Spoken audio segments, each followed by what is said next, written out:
Shalom aleichem, shalom aleichem, shalom aleichem. నేటి ధ్యానాంశం, but today's topic is threshing instrument. Threshing instrument. వాక్య భాగము యెషయా గ్రంథం 41వ అధ్యాయము 15వ వచనం చదువుకుందాం. The book of Isaiah chapter 41 verse 15. కక్కులు పెట్టబడి పదును గల కొత్తదైన నురుపిడి మ్రానుగా నేను నియమించి ఉన్నాను. నువ్వు పర్వతములకు నూర్చుదువు, వాటిని పొడి చేదువు, కొండలను పొట్టువలే చేదువు. దేవుడి లేఖన భాగాన్ని దీవించునుగాక. కక్కులు పెట్టబడి పదును గల కొత్తదైన నురుపిడి మ్రానుగా నేను నియమించి ఉన్నాను. నురుపిడి మ్రాను, థ్రెషింగ్ ఇన్స్ట్రుమెంట్. ఇక్కడ మనం చూస్తున్నాం, ఇక్కడ థ్రెషింగ్ ఇన్స్ట్రుమెంట్ పెద్దది చూస్తున్నాం. ఇక్కడ రాళ్ళను కొండను పొడి చేసి అంతగా మనం చూస్తున్న క్రషింగ్ పవర్ చూస్తున్నాం. ఇదంతా కూడా క్రష్ చేయబడింది. ఈ క్రషింగ్ మిషన్ ద్వారా ఇవన్నీ కూడా చేయబడుతున్నాయి. పెద్ద పెద్ద బోల్డర్స్ కూడా అవన్నీ క్రష్ చేసి చిన్న చిప్స్గా తయారు చేస్తున్నారు. తర్వాత డస్ట్గా కూడా తయారవుతున్నది. ఆ యొక్క థ్రెషింగ్ మిషన్కు అంత పవర్, అంత శక్తి ఉన్నది. బండలాంటి రాళ్ళను కూడా పొడి చేయగలదు అది. పవర్. ఈ లేఖన బాగా గమనిస్తున్నప్పుడు దేవుదేవుడు సెలవిస్తున్నాడు, నా సేవకుడు ఇశ్రాయేలు, నా అబ్రహాం సంతానమా, భయపడవద్దండి, నేను నీతో చెప్పి ఉన్నా, తోడే ఉన్నాను, భయపడకము, నేను దేవునే ఉన్నాను, నీకు సహాయం చేయవడం నేనే అంటూ అనేక విషయాలు ప్రస్తావించబడ్డాయి. నువ్వు అనుకుంటున్నావు పురుగు వంటి యాకోబు, స్వల్ప జనం ఇశ్రాయేలు, భయపడకండి, మనం బలహీనమే, మనం శక్తిహీనమే మనం. కానీ మన దేవుడు శక్తిగల దేవుడు, almighty God, El Shaddai God, సర్వశక్తిగల దేవుడు ఆయన. మన శక్తిహీనమే, కానీ దేవుడు మన ఆ శక్తి నింపుతున్నాడు. God is closing us with his power, immense power. తన శక్తిని ప్రసాదిస్తున్నాడు.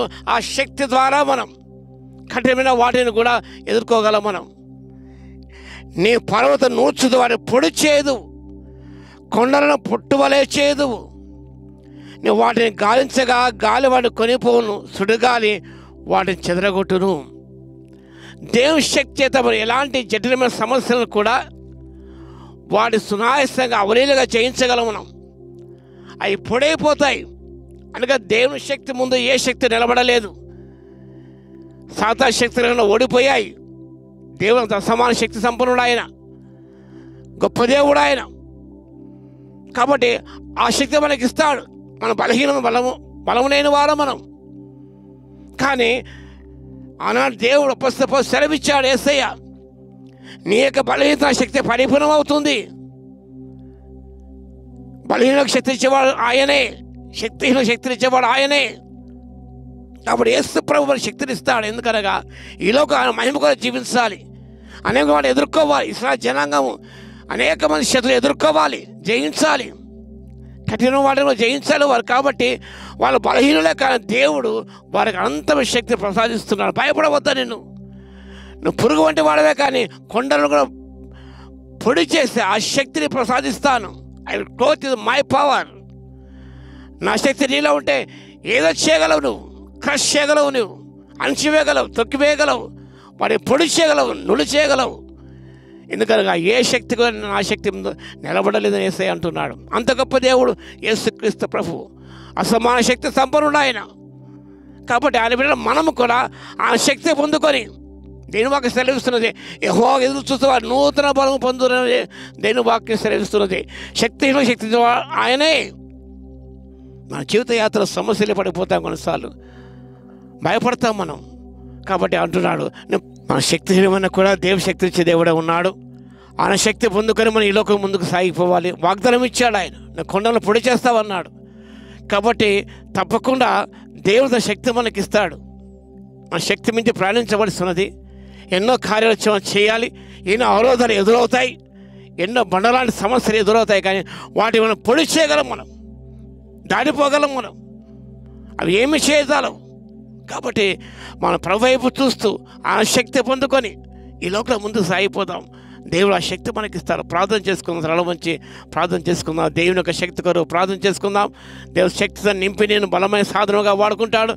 Will make you or appoint you a threshing instrument to crush the nations. ప్రభు ఆ శక్తి మనకిస్తాడు. ప్రార్థన చేద్దాం. మహాగణ మహోన్నత యేసయ్యా మీకు వందనాలు, స్తుతి స్తోత్రాలు. ఆయన నలుపు నిర్మాణంగా నియమించే దేవా మీకు స్తుతులు స్తోత్రాలు చెల్లిస్తున్నాం. మా తండ్రి, ఏ శక్తి లేని వారు, బలం లేని వారు, మీరే మా బలము తండ్రి, మీరే మా శక్తి కాబట్టి మీకు స్తోత్రాలు చెల్లిస్తున్నాం. నాయన మీ శక్తి నింపబడిన వారమే తండ్రి. ఇలాంటివి ఎదురైన ప్రభు వాటిని క్రష్ చేసి ప్రభునైనా ముందుకు సాగిపోడు కృపను ఇవ్వగలందుకు మీకే స్తుతి స్తోత్రాలు. వాక్య వీక్షిస్తున్న బిడ్డ ప్రతి బిడ్డను దర్శించండి. వారి జటిలమైన వాటి ఉన్నప్పుడు ప్రభునైనా మీ శక్తి పొందుకొని వాటిని జయించి ముందుకెళ్ళే కృపను ఇవ్వగలందుకు మీకే స్తుతి స్తోత్రాలు చెల్లించుకుంటూ యేసయ్య నామములో ప్రార్థించి వేడుకొంచున్నాము తండ్రి. ఆమేన్. మన తండ్రి అయిన దేవుని యొక్క ప్రేమయు, మన ప్రభువును రక్షకుడని యేసుక్రీస్తు యొక్క కృపయు, పరిశుద్ధాత్మని అన్యోన్య సహవాసం మనందరి సదాకాలము తోడే ఉండును గాక. ఆమేన్.